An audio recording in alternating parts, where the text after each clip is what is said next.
ഇവിടെ 2 ദിവസമായിട്ട് നല്ല മഴയാണ്. 2 അല്ല 6-7 ദിവസമായിട്ട് ഭയങ്കര മഴയാണ്. കാരണം കുളമൊക്കെ നിറഞ്ഞ് കിടക്കുകയാണ്. കുറേ മീനൊക്കെ ഒഴുകിപ്പോയെന്ന് തോന്നുന്നു. നമുക്കതിനകത്ത് പ്രത്യേകിച്ചൊന്നും ചെയ്യാൻ പറ്റില്ല. എല്ലാം നിറഞ്ഞ് കിടക്കുകയാണ്. ഇപ്പോൾ ഇതിൻ്റെ അകത്ത് നമുക്ക് ഗൗരാമി കിടപ്പുണ്ട്. ഇത് നമുക്ക് ഫുള്ളായിട്ട് ഗൗരാമിയുടെ കുളമാക്കി മാറ്റിയാലോ എന്നൊരു ആലോചനയുണ്ട്. നമുക്ക് ഫുള്ളായിട്ട് ഗൗരാമിക്ക് തന്നെ കൊടുക്കാം. ഈ റെഡ് ഗപ്പിനെ എല്ലാം മാറ്റാനാണ് നമ്മുടെ ഒരു പ്ലാൻ. പിന്നെ ചെടികളെല്ലാം ഫുള്ള് ഇതായിട്ടുണ്ട്. എപ്പോഴും മഴ ആയതുകൊണ്ട് ഇത് അഴുകിപ്പോകാനുള്ള ഒരു സാധ്യതയും കാണുന്നുണ്ട്. കലാത്തിയുടെ പ്ലാന്റാണ്.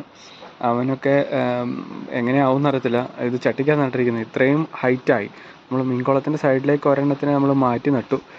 ഇപ്പോൾ ചിലപ്പോൾ ഇവനെ ഫുള്ളായിട്ട് അങ്ങോട്ട് എടുത്ത് നടേണ്ടി വരും, മാറ്റി നടേണ്ടി വരും. പിന്നെ കുറച്ച് ചെടി നമ്മൾ ഈ സൈഡിലേക്ക് മാറ്റി വെച്ചിട്ടുണ്ട്. ഇവന്മാരും നന്നായിട്ട് പൂവുണ്ടായിട്ടിരുന്നതാണ്. പക്ഷേ മഴ കാരണം ആ പൂവെല്ലാം കൊഴിഞ്ഞു പോയിട്ട് ചെടി ചീഞ്ഞു പോകുന്നൊരവസ്ഥയിലേക്ക് വന്നു. അന്നേരം ഞാനെടുത്ത് മാറ്റി വെച്ചതാണ്.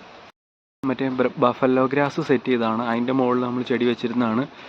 മഴ ആയതുകൊണ്ട് ഇപ്പോൾ ഗ്രാസൊക്കെ കണ്ടോ ഫുള്ള് ഇതായിട്ട് കിടക്കുവാണ്. ഇത് പിന്നെ നമ്മുടെ ഗാർഡനിലുള്ള വേറൊരു ചെടിയാണ്. ഇതിൻ്റെ പേരെന്താണെന്ന് എനിക്കറിയില്ല. ഇതിൻ്റെ പേരറിയാവുന്ന ആരെങ്കിലും ഉണ്ടെങ്കിൽ ഒന്ന് കമൻറ്റ് ചെയ്യണേ.